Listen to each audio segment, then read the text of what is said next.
Alfred, now the King of England and Wales, was only a few inches short of claiming the empire, or at least that is what he thought.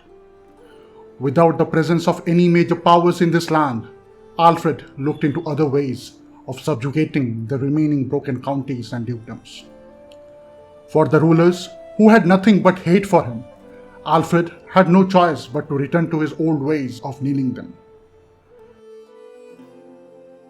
But where he would see a hope of dialogue, he preferred to go for it, with the hope that sooner or later it would yield him result. Then again, there were others who would simply come and stand before Alfred, acknowledging his greatness and offering themselves as vassals to the soon-to-become Emperor of Britannia. Alfred was not getting any younger. He still had a long way to go before he could claim the Empire of Britannia. So anyone who was not willing to bow will be broken by the might of Alfred's army.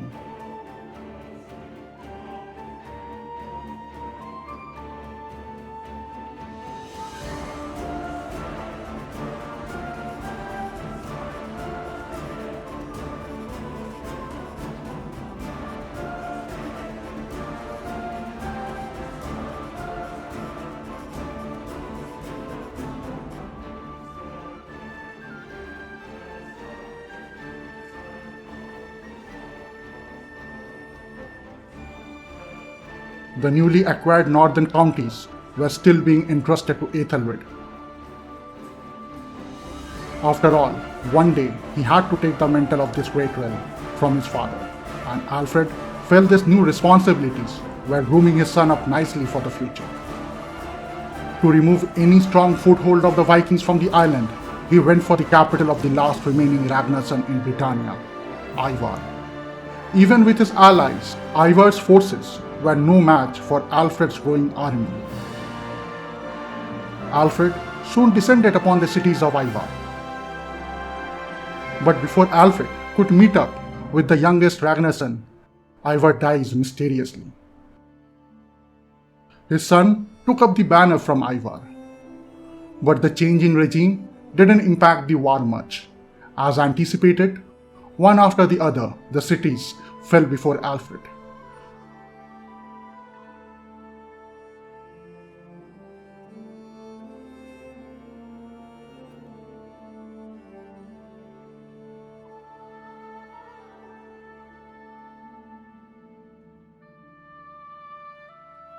Within a year's time, the capital of Ivar was handed over to Alfred. Even though Alfred always encouraged his sons to become great rulers, but it was his daughter Cecilia who was his favorite. Maybe because her birth brought him the first ever win over Halfdan, or the fact that she was the only child of Alfred who shared his wit. Whatever it might be, Cecilia had a special place in Alfred's heart. So great was the affection that Alfred even looked into the option of changing the custom of the realm so that Cecilia could rule just as her brothers would. But it was not that easy. Instead, Alfred found the most perfect match for Cecilia in the form of a young Dutch noble named Hugo, and showered Hugo with the counties that Alfred had snatched away from Ivar, wishing well for his little Cecilia. Alfred continued his conquest. Next on his list was Northumbria, or whatever little was left of it, under the Norse control.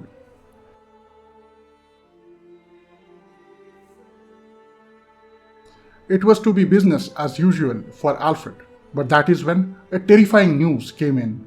Her beloved child Cecilia was taken prisoner. But who could dare such an audacity, taking captive one of Alfred's children? It was found to be some puny vessel of Alba.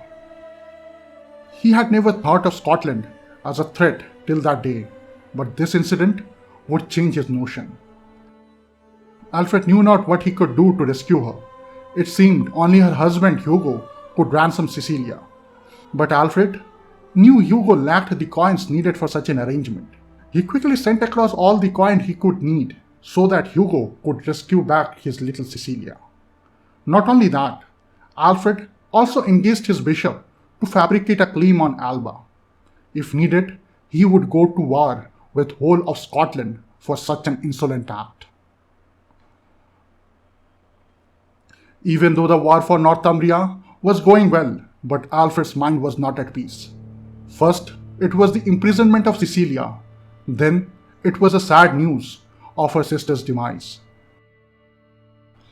After a while, Cecilia was released from captivity, and the war against Ragnar Iverson was won. But Alba had lost. It had lost the silent respect Alfred had for that realm. Only time could save Alba now. After pondering for a while, Alfred finally settled for his next target. He was about to claim his first duchy in Ireland. As his armies readied to sail the Irish waters, a plea for help came from Alfred's most trusted ally, the King of Bavaria. How could he refuse help to such an old ally, who stood by him whenever needed?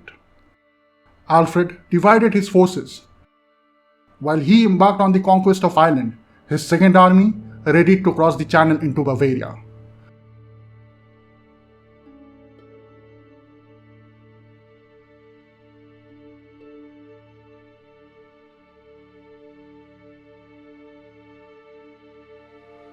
Before long, the conflict in Bavaria ended in his allies' favor. A debt well paid. And with the capture of the young lord, Alfred had cemented his authority, now in every kingdom in Britannia. With a focus on Alba, Alfred chose his next attack.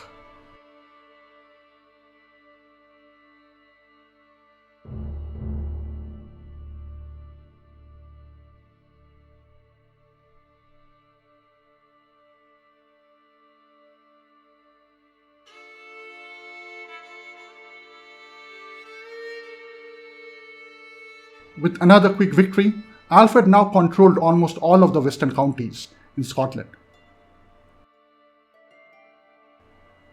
But as Alfred was busy strategizing his assault over Alba, a scandalous news shook him. His son, Bartholomeus, whom he had entrusted with Wales, had fathered a daughter with his court jester. A child born out of wedlock would never earn Bartholomeus the favor from the papacy. Alfred knew how devastating the impact would be on his son's reputation as a ruler. To run away from this embarrassment that his son had brought to him, Alfred took upon the battlefield once again, and Ireland was his target yet again. With his full frustration and force, he ordered his troops into Ulster.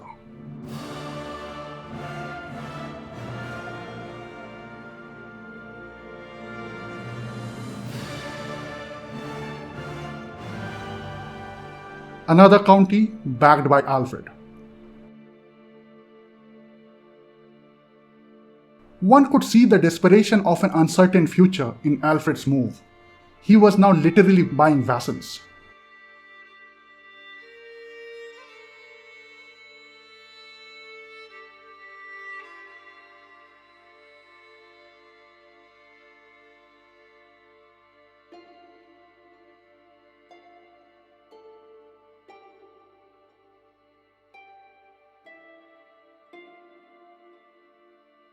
With all his options for diplomacy exhausted, Alfred declared war on Alba.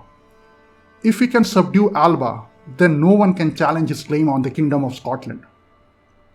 But Constantine II was no ordinary king. He was one of the greatest known Scottish kings. His long reign during a period of dynastic conflicts and foreign invasion was a proof of that. He was the one who defended Scotland against the ruthless Viking invasions, while many other kings fell in their hand. Just as Alfred was about to focus in his campaign, another scandal busted out. This time from his eldest son, Ethelred. An affair outside marriage, that too with his own vassal's wife. Disaster. Alfred, who was trying to unify the realm in the name of his house, was getting pulled down by his own sons.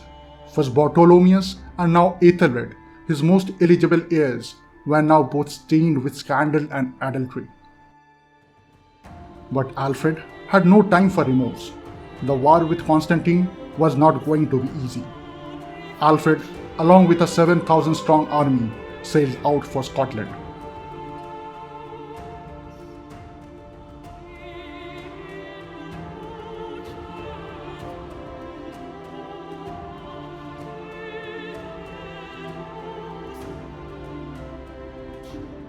With Alfred taking charge of the campaign, there was no looking back. The war lasted for almost 2 years. King Constantine had died by then, and his remaining sons were slain in the battles. The new king of Alba was captured during the siege of the capital, thus winning the war for Alfred. Now for the final piece, before Alfred could rightfully reign over Alba. One more county to usurp the king of Alba. And thus, Alfred turned towards the tiny island lying in between England and Ireland, ruled by a son of Ivar, supported by none other than the King of Sweden and the son of Bjorn Ironside, the most feared and famous son of Ragnar. A grin appeared on Alfred's face as he declared war on the tiny Isle of Man, as if he had bigger plans for this invasion. Alfred's armies had not yet recovered from their campaign in Alba, but Alfred was not going to wait any longer. He divided his forces and entrusted the conquest of the island to his commander.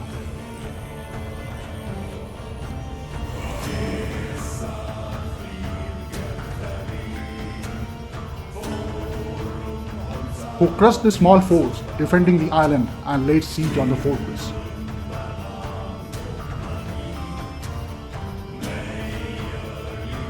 While Alfred himself sailed off to the North Sea with 3,000 men towards the very heartland of the Vikings in the very capital of Sweden. Alfred was going to show the world how to raid the Vikings in their own homeland. But before Alfred could even reach Sweden, a news from home broke his heart. His eldest son and heir, Ethelred, had died. An ill-treated wound had claimed the life of the to-be emperor of Britannia. Alfred could either think of this as a punishment from the divine, forcing him to abolish his oppressive dream, or a holy trial to test his resolve. Alfred believed the latter and laid siege on the Viking heartland of Karlstad. Within months, the enemy surrendered in the Isle of Man, but Alfred was in no mood of accepting the surrender, not unless the Viking capital fell. That is when another bolt struck him. His son Bartholomeus, who had accompanied Alfred in his campaign, died of ill treatment. Two of his sons taken away, a hefty price for Alfred to pay. Alfred, holding back his tears, continued the siege. After all, he couldn't throw away all this pain in vain.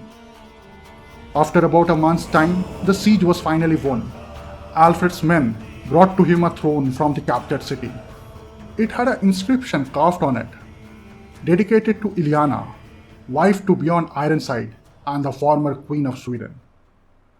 With a heavy throne and a heavy heart, Alfred ordered his armies to sail back to England.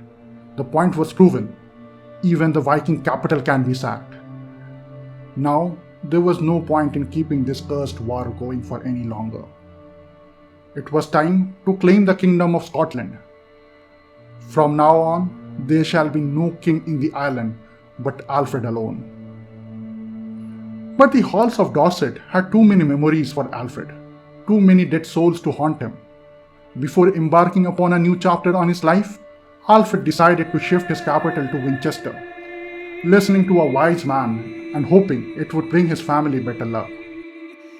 With Alfred being the rightful ruler, every jarl and every petty king started bending their knees before him.